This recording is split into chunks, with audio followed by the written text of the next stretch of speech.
Hi, how you doing? Justin here with another ukulele lesson for you, and today we're going to be looking at the notes on the neck of your ukulele.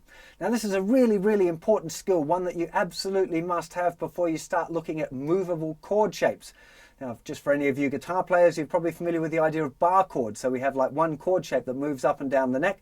Well, we have that on the ukulele too. They're called movable chord shapes. I don't call them bar chords because it's not really the same kind of thing. We don't have to bar anything. It's a lot easier than that on the uke. But the difficult part is then finding where to put your chords.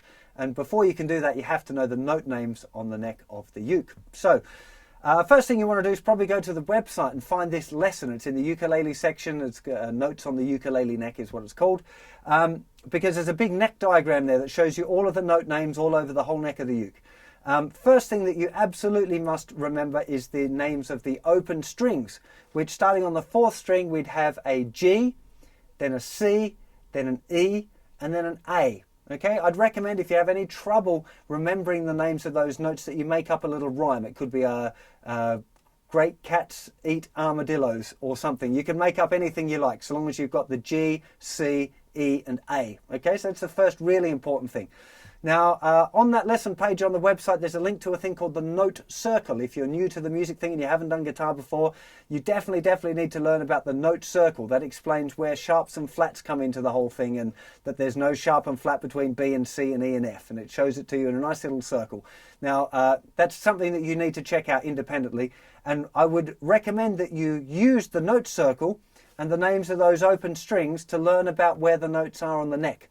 So what you do is you just pick any note. I'm going to pick, I don't know, here's the 5th fret on the string 1, okay? And if you know that that open string there is already an A, you would go around the note circle clockwise, which is ascending in pitch, and you would count the notes up. So you'd have A, and then, so first fret would be A sharp, and then the second fret will be B, and then the third fret will be C, and then the fourth fret will be C sharp, and then the next note would be D. Okay, so that note that I picked at random, the 5th fret of the first string, would be the note D. So if you just go through and put your finger randomly anywhere on the neck, okay, now actually I'll just go here for the 6th fret of the second string, okay? So we know that the second string is the note E. So if that was E open, the next note, the first fret would be F, the next one would be F sharp, next one would be G, next one would be G sharp, next one would be A, next one after that would be A sharp. Okay, so going through that will help you remember the notes in the note circle, and it'll also start to give you a better understanding of the notes on the uke neck. One other thing that you might want to check out when you see the neck diagram on the website is looking for little areas where there's like what looks like a word. For example, at the 5th fret, on the thinnest 3 strings, or it's not the strings 1, 2, and 3, I should say, it's not the thinnest 3 strings, you have a fad. Okay, so you've got an F and an A and a D. You know, like skateboarding is a fad. Ukulele playing is a fad. Okay, so that might help you remember that there's a fad there at the 5th fret. That kind of thing, you know. So have a look at that little neck diagram. See if you can work out some little patterns. Have a look at the way that the 5th fret on one string might be the same as the open on the next string. That kind of idea. Okay, look for little patterns to help you remember it. But what we are going to do is we're going to be looking at the different shapes, the movable shapes, one shape at a time, and each shape has a different string root. We're going to start off with shape 1, which has the root note on string 1. So I'd recommend that you get really solid with that one shape, so that way you'll learn all of the notes on that one string. Then look at shape 2, which has the root note on the second string, and go through it that way. That way you're kind of learning one string at a time really well.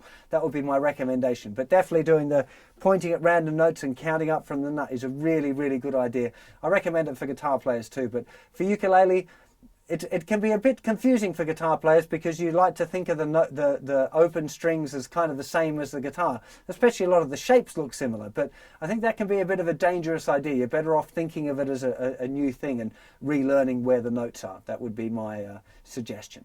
So get stuck into that and try and learn those notes as best you can. I'll see you for plenty more lessons on uke and guitar very soon.